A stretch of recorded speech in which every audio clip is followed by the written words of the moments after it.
Começa agora. Descobrindo a Revista Espírita. Os fatos, os fenômenos, as análises que auxiliaram Allan Kardec a consolidar os alicerces do Espiritismo. Descobrindo a Revista Espírita. Pesquisa e apresentação, Luiz Armando de Freitas Ferreira. A Revista Espírita de abril de 1858 incluiu na seção Palestras Familiares e Além-Túmulo duas entrevistas muito interessantes, resultado de evocações ocorridas no mês anterior na Sociedade Parisiense de Estudos Espíritas. Realizada na reunião de 16 de março através da médium Hermance Dufault, obteve-se a presença de Mehetmi Ali, antigo Pachá do Egito. Nascido em 1769 em Kavla, na Rovélia, em 1805 foi conduzido à condição de Pachá do Egito. Participou ao lado do sultão, ao qual há uma alusão nesse diálogo, da Guerra Greco-Turca. Depois voltou-se contra o sultão em duas guerras, em 1832 e 1839. Vitorioso com a ajuda de seu filho Ibrahim, foi o sultão obrigado a reconhecer a hereditariedade do Pachalato do Egito.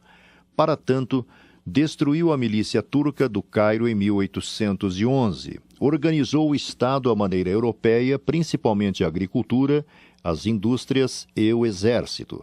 Faleceu em 1849 e é considerado o verdadeiro criador do Egito moderno.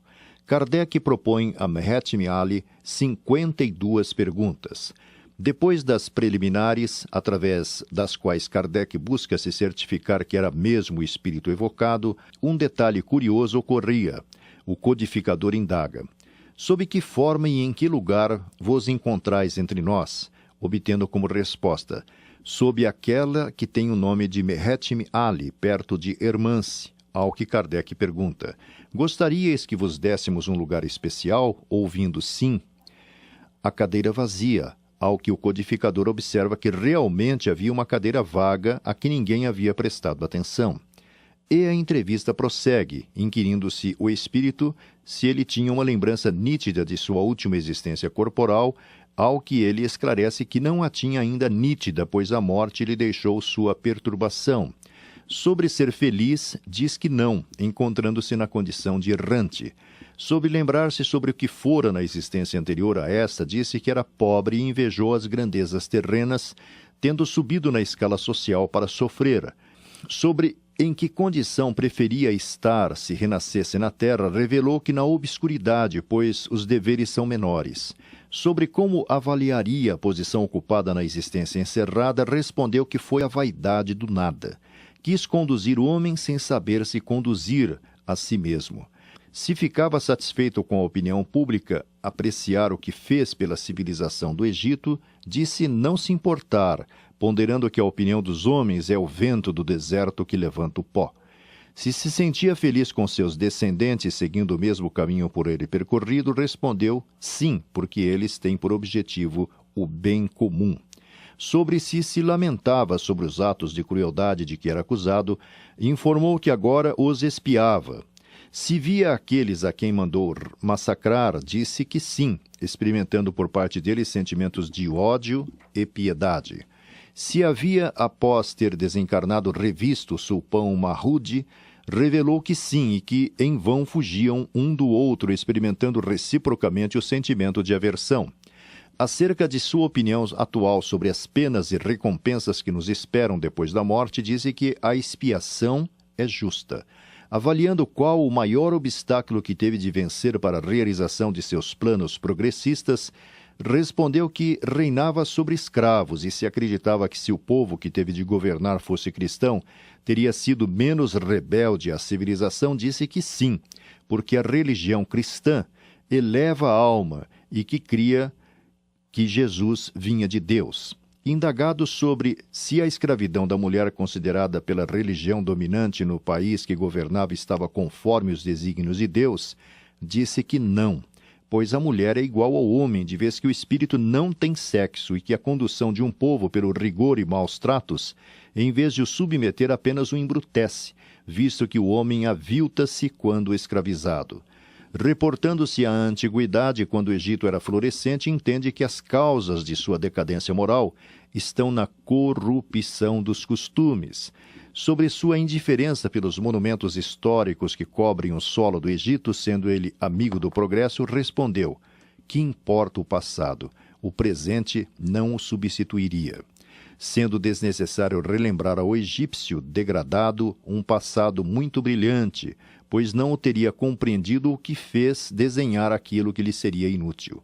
Se os sacerdotes do Egito conheciam a doutrina espírita, afirmou que era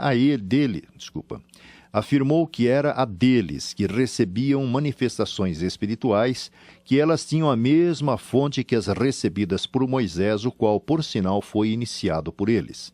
Sobre o porquê das manifestações recebidas por Moisés serem mais potentes que as recebidas pelos sacerdotes egípcios, disse que Moisés queria revelar, enquanto os sacerdotes egípcios queriam apenas ocultá-las.